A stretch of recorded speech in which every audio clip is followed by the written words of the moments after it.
All right, strap yourselves in because today we are going deep, deep down the rabbit hole. Like, I don't even know how this is real life, but we're talking Mr. Beast drama. Oh yeah, this is a big one. So just in case anyone out there hasn't quite ventured into the, I guess you could say the wilder side of YouTube, Mr. Beast, aka Jimmy Donaldson, is basically the king of the platform. The king, yeah. Right, like he's known for these absolutely bonkers videos. Yeah. He gives away mountains of cash. He like recreated Squid Game, the whole thing in real life.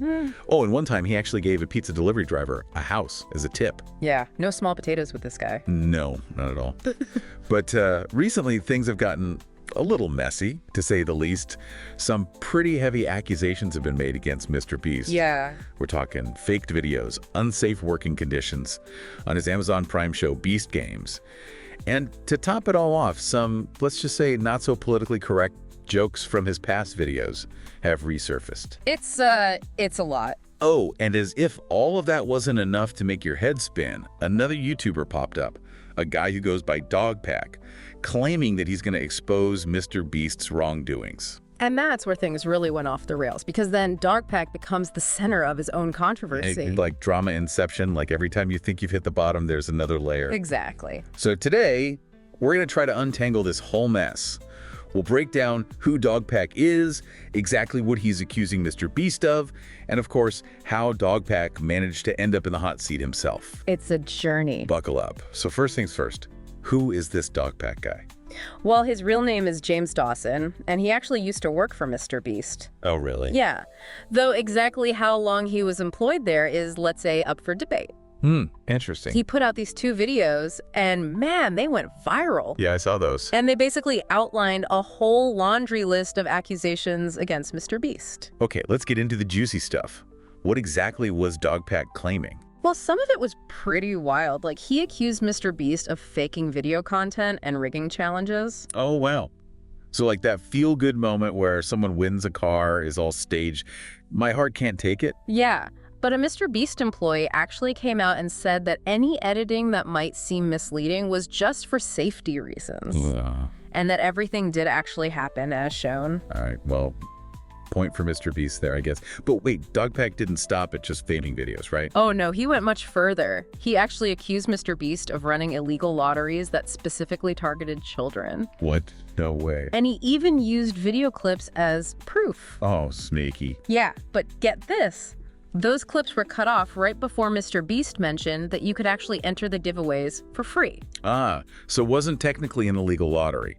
Classic out-of-context situation. Bingo! So that accusation kind of went out the window. Okay, but I have a feeling this is just the tip of the iceberg, right? You could say that. Because, I mean, this is Mr. Beast we're talking about. Yeah. Things are never simple. Right. And the accusations, well, they got even wilder. Dogpack then went on to say that Mr. Beast mistreated contestants, specifically on his show Beast Games. Right, with the 2,000 contestants all vying for the grand prize of $5 million.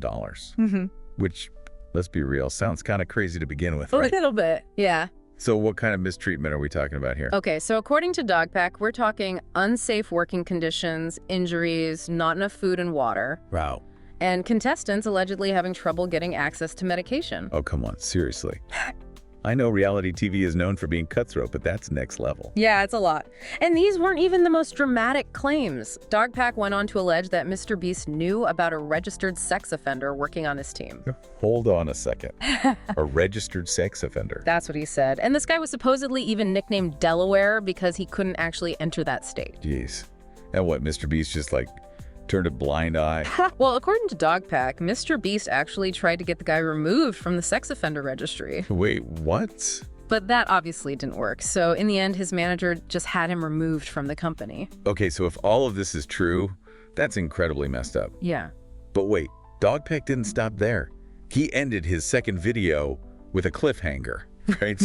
Like, promising even more shocking revelations in his next video. Oh yeah, he definitely knows how to keep people on the edge of their seats. So what was this big reveal supposed to be about? He claimed he was going to expose the alleged grooming of young girls on the set of a 100 girls versus 100 boys video. Oh my God. That's a heavy accusation. It's a lot to process, and it's worth mentioning that Dogpack's whole video style, especially his thumbnails with the big red circle and arrow pointing at the supposed villain, that became super popular. Oh yeah, those red circles were everywhere for a while. It was like the internet's version of a dramatic courtroom reveal. Exactly. It became like the go-to format for any YouTuber making these expose videos. So basically, Dogpack kind of set off a trend. You could say that. He definitely tapped into something. And I guess that's where things take an unexpected turn. You could say that. The plot thickens. It does. Okay, so, we've got to talk about this lawsuit. Yeah. Because the accusations from these Beast Games contestants, they're pretty intense. No kidding. We're talking misogyny and sexism, unsafe working conditions. They even allege sexual harassment. Yeah. It's definitely not the Mr. Beast we thought we knew, right? It really isn't. And the lawsuit claims that these contestants were basically treated as disposable. Oh, wow. Even though, they were essential to the whole premise of the show. Right. 2,000 contestants all competing for a chance to win $5 million. Yeah, exactly. It's hard to imagine organizing something that massive without, maybe cutting a few corners here and there. Yeah, but the thing is, according to the lawsuit, these corners that were cut, they actually had a real impact on the contestants' well-being.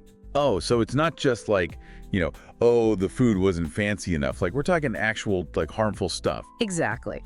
The contestants claim they were constantly underfed and overtired, and that they weren't given enough to eat. And basically that they were subjected to an environment that was just straight up bad for their health and their overall well-being. And when they say not given enough to eat, what are we talking about here? Well, one contestant, for example, she described getting a meal that was literally just a hard-boiled egg, a few slices of cucumber, and some celery. Wow, that's it. That's it. And it's hard to even imagine, competing in these physically demanding challenges on that kind of, sustenance. Right, how are you supposed to, run an obstacle course fueled by celery? Yeah, exactly. And, it goes beyond the food, too. There were also allegations of, not enough water and even delays in getting necessary medication. Jeez. So basically, they're saying that the producers were putting these contestants' health at risk, all for the sake of the show. Yeah, that's basically the heart of the lawsuit. Okay, so this lawsuit, it hinges on whether the contestants are legally considered employees or just participants, right? Yeah. Can you, explain that for us? What's the legal difference there? Sure. So basically, if they're classified as employees, then Mr. Beast and the production company would have a much higher legal obligation to ensure their safety and well-being. But if they're just participants, well, the rules get a lot more blurry. So it's almost like a legal loophole. Well, it's not quite that simple, but yeah, the distinction between employee and participant, it's really crucial in this case. Okay, and this whole situation, this could actually have a ripple effect on the reality TV industry in general, right? Yeah, absolutely. Because if these contestants win, it could set a precedent for how reality show participants are treated in the future. Yeah, exactly. This case, it could force production companies to really reevaluate their practices and make sure they're actually providing a safe and fair environment for everyone involved. Right. Is it okay to push people to their limits, even if they agreed to participate? It's a tough question. It is. And, Mr. Beast himself hasn't publicly commented on the lawsuit at all. Oh, yeah, right. But it's hard to imagine that this isn't going to affect his brand. Of course not. The whole persona he's built is all about being this, generous, wholesome guy. Right. And this lawsuit, whether he wins or loses, it kind of casts a shadow over that image. Right. Even if he's cleared of any wrongdoing, the negative publicity alone could still be pretty damaging. Right. It makes you wonder if this whole YouTube philanthropy thing is, what it seems. It does. Is it really about helping people? Or is it just a really clever way to get more views and subscribers? That's the million-dollar question, isn't it? Yeah, it really is. There are definitely creators out there who are genuinely committed to using their platform for good. Yeah, I'm thinking of that guy who built all those wells in Africa. You can't argue with the impact of that, even if he did film it for his channel.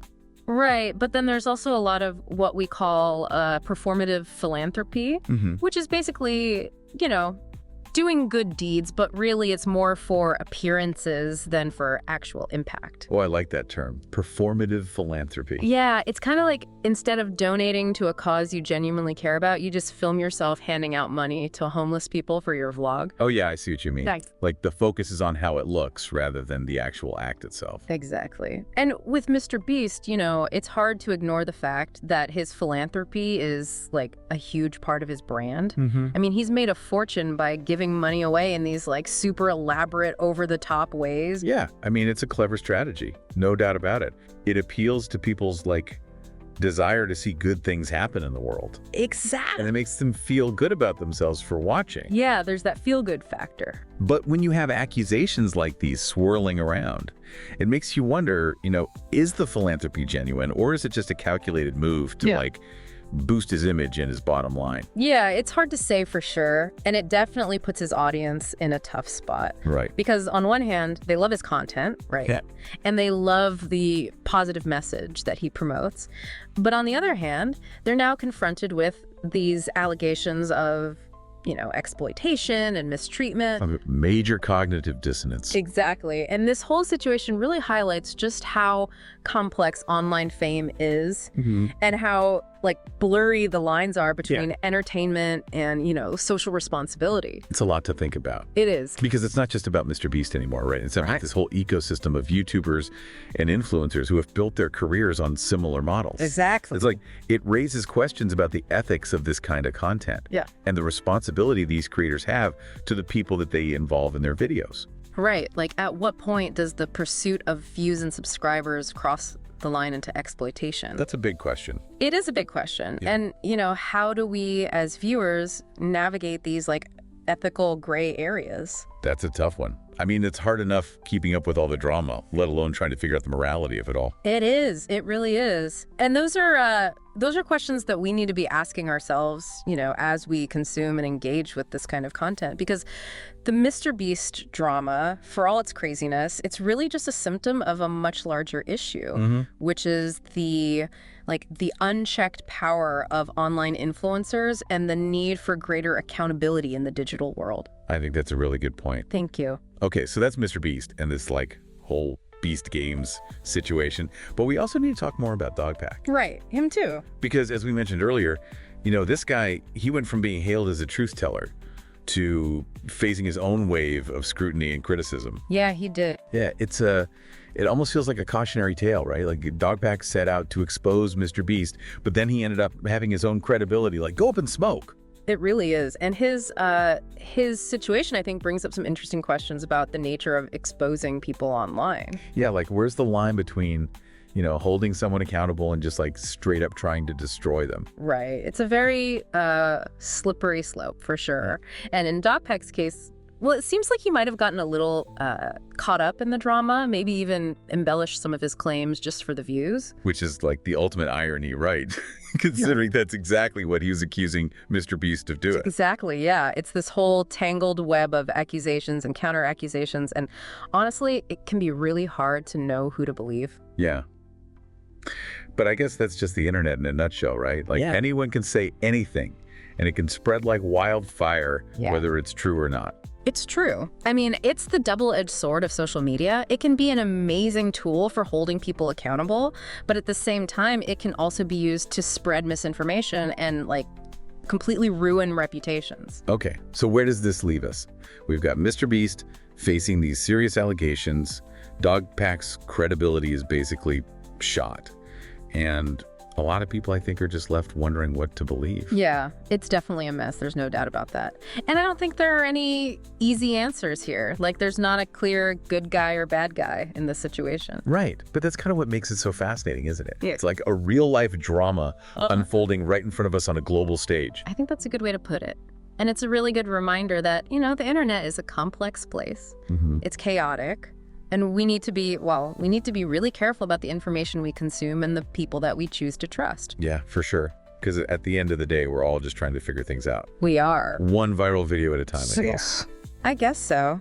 But, you know, as always, it's really up to each of us to do our own research, think critically, and then form our own opinions. Well, folks, that just about wraps up our deep dive into the wild, wild world of the Mr. Beast drama. If you're still feeling a little confused, well, trust me, you're not alone.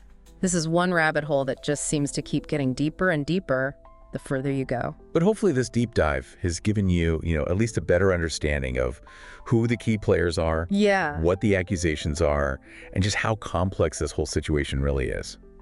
And hey, maybe it's a good reminder to take everything you see online with, just a little grain of salt. Yeah. Because, as we've learned today, truth can be a lot stranger than fiction. It can.